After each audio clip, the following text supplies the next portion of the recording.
Hi hello ವೀಕ್ಷಕರೇ, ಪುನರ್ವಿ ಎಜು ಸಂಸ್ಕಾರ್ಗೆ ಸ್ವಾಗತ ಸುಸ್ವಾಗತ. ವೀಕ್ಷಕರೇ, 11ನೇ ಕಂತಿನ ಹಣಕ್ಕಾಗಿ ರಾಜ್ಯದ ಗೃಹಲಕ್ಷ್ಮಿಯರೆಲ್ಲರೂ ಕೂಡ ಕಾಯ್ತಾ ಇದ್ದಾರೆ. ಇದಕ್ಕೆ ಸಂಬಂಧಪಟ್ಟ ಹಾಗೆ ಪ್ರೆಸ್ ಮೀಟ್ ನಲ್ಲಿ ಗೃಹಲಕ್ಷ್ಮಿ ಹೆಬ್ಬಾಳ್ಕರ್ ಅವರು ಹೇಳಿರುವಂತಹ ಕೆಲವೊಂದಿಷ್ಟು ಮಾಹಿತಿಗಳನ್ನ ನಿಮ್ಮ ಮುಂದೆ ತಿಳಿಸ್ಕೊಡ್ತಾ ಇದ್ದೀನಿ. ಜೊತೆಗೆ ಹೊಸದಾಗಿ ನೀವು ನಮ್ಮ ಚಾನೆಲ್ಗೆ ಭೇಟಿಯನ್ನ ಕೊಟ್ಟಿದ್ರೆ ಮಿಸ್ ಮಾಡದೇ ನಮ್ಮ ಚಾನೆಲ್ ಅನ್ನ ಸಬ್ಸ್ಕ್ರೈಬ್ ಮಾಡ್ಕೊಳ್ಳಿ. ಯಾಕಪ್ಪ ಅಂತಂದ್ರೆ ಮುಂಬರುವಂತಹ ಎಜುಕೇಶನ್ ಅಪ್ಡೇಟ್ಸ್ ಆಗಿರ್ಬೋದು ಅಥವಾ ಸ್ಕಾಲರ್ಶಿಪ್ ಅಪ್ಡೇಟ್ಸ್ ಆಗಿರ್ಬೋದು ಎಲ್ಲವನ್ನು ಕೂಡ ನಾವು ಅಪ್ಲೋಡ್ ಮಾಡ್ತಾ ಹೋಗ್ತಾ ಇರ್ತವೆ. ಎಲ್ಲ ನನ್ನ ನೆಚ್ಚಿನ ವೀಕ್ಷಕರಿಗೆ ತಿಳಿಸ್ಕೊಡ್ತಾ ಹೋಗ್ತಾ ಇರ್ತವೆ. ಸೊ ಮತ್ತೆ ಯಾಕಿದ್ರ ಫ್ರೀ ಆಗಿ ನೀವು ಸಬ್ಸ್ಕ್ರೈಬ್ ಮಾಡ್ಕೊಳ್ಬಹುದು. ಇದಕ್ಕೆ ಯಾವುದೇ ರೀತಿಯಾದಂತಹ ಚಾರ್ಜಸ್ ಇರೋದಿಲ್ಲ.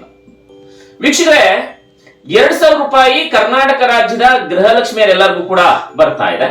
ಅದೇ ರೀತಿಯಾಗಿ ಪ್ರೆಸ್ ಮೀಟ್ ನಲ್ಲಿ ಶ್ರೀಮತಿ ಲಕ್ಷ್ಮಿ ಹೆಬ್ಬಾಳ್ಕರ್ ಅವರು ಮಹಿಳಾ ಮತ್ತು ಮಕ್ಕಳ ಕಲ್ಯಾಣ ಸಚಿವೆ, ಇವರು ಒಂದಿಷ್ಟು ಮಾಹಿತಿಯನ್ನ ಕೊಟ್ಟಿರುವಂತದ್ದು ಏನಪ್ಪಾ ಅಂತಂದ್ರೆ 11ನೇ ಕಂತಿನ ಹಣ ಇನ್ನೂ ಕೂಡ ಯಾರಿಗೂ ಬಿಡುಗಡೆ ಆಗಿಲ್ಲ.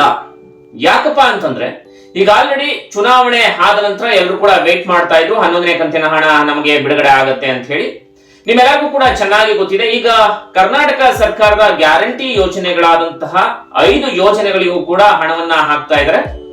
ಅದರಲ್ಲಿ ಅನ್ನಭಾಗ್ಯ ಆಗಿರಬಹುದು, ಯುವ ನಿಧಿ ಆಗಿರಬಹುದು, ನಂತರ ಗೃಹಲಕ್ಷ್ಮಿ ಯೋಜನೆ ಆಗಿರಬಹುದು, ಹಾಗೆ ಇನ್ನಿತರ ಯೋಜನೆಗಳಾಗಿರಬಹುದು.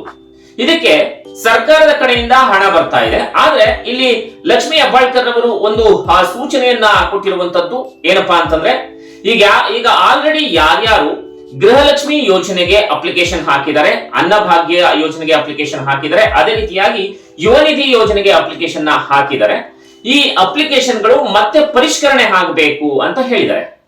ಹಾಗೆ ಏನಕ್ಕೋಸ್ಕರ ಪರಿಷ್ಕರಣೆ ಆಗಬೇಕು ಅಂತ ಪ್ರೆಸ್ ಅವರು ಕೇಳಿದಾಗ ಪ್ರೆಸ್ ಮೀಟ್ ನಲ್ಲಿ ಅವ್ರು ಕೊಟ್ಟಂತಹ ಉತ್ತರ ಏನಪ್ಪಾ ಅಂತಂದ್ರೆ ಈಗ ಆಲ್ರೆಡಿ ಫೇಕ್ ಡಾಕ್ಯುಮೆಂಟ್ಸ್ ನ ಕೊಟ್ಟಿರ್ತಾರೆ. ಎಷ್ಟೋ ಜನ ಟ್ಯಾಕ್ಸ್ ಕಟ್ತಾ ಇರುವಂತವ್ರು ಅಪ್ಲಿಕೇಶನ್ ನ ಹಾಕಿರ್ತಾರೆ. ಈ ರೀತಿಯಾಗಿ ಸುಮ್ಮನೆ ದುಡ್ಡಿರುವಂತವ್ರಿಗೆ ಹಣ ಹೋಗ್ತಾ ಇದೆ.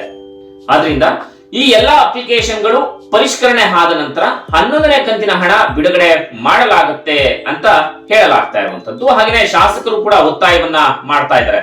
ಏನಪ್ಪಾ ಅಂತಂದ್ರೆ ಈಗ ಮತ್ತೆ ಏನು ಫೇಕ್ ಡಾಕ್ಯುಮೆಂಟ್ಸ್ ತುಂಬಾ ಜನ ಕೊಟ್ಟಿರುವಂತದ್ದು ಅನ್ನಭಾಗ್ಯ ಯೋಜನೆ, ಯುವ ನಿಧಿ ಯೋಜನೆ ಜೊತೆಗೆ ಗೃಹಲಕ್ಷ್ಮಿ ಯೋಜನೆಗೆ ಆದಷ್ಟು ಬೇಗ ಪರಿಷ್ಕರಣೆ ಮಾಡಬೇಕು ಅಂತ ಹೇಳಿ ಏನು ಲಕ್ಷ್ಮಿ ಹೆಬ್ಬಾಳ್ಕರ್ ಅವರಿಗೆ ಶಾಸಕರೆಲ್ಲರೂ ಕೂಡ ಒತ್ತಾಯವನ್ನ ಮಾಡ್ತಾ ಇರುವಂತದ್ದು.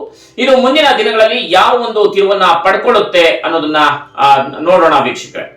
ಹಾಗೇನೆ 11ನೇ ಕಂತಿನ ಹಣ ಯಾವಾಗ ಬಿಡುಗಡೆ ಆಗತ್ತೆ ಅನ್ನೋದಕ್ಕೆ ಇನ್ನೂ ಕೂಡ ಸರಿಯಾದ ಉತ್ತರ ಸಿಕ್ಕಿಲ್ಲ. ಯಾಕಪ್ಪ ಅಂತಂದ್ರೆ ಅವ್ರು ಹೇಳಿರೋದು 11ನೇ ಕಂತಿನ ಗೃಹಲಕ್ಷ್ಮಿ ಹಣ ಇನ್ನೂ ಕೂಡ ಯಾರಿಗೂ ಕೂಡ ಬಿಡುಗಡೆ ಆಗಿಲ್ಲ.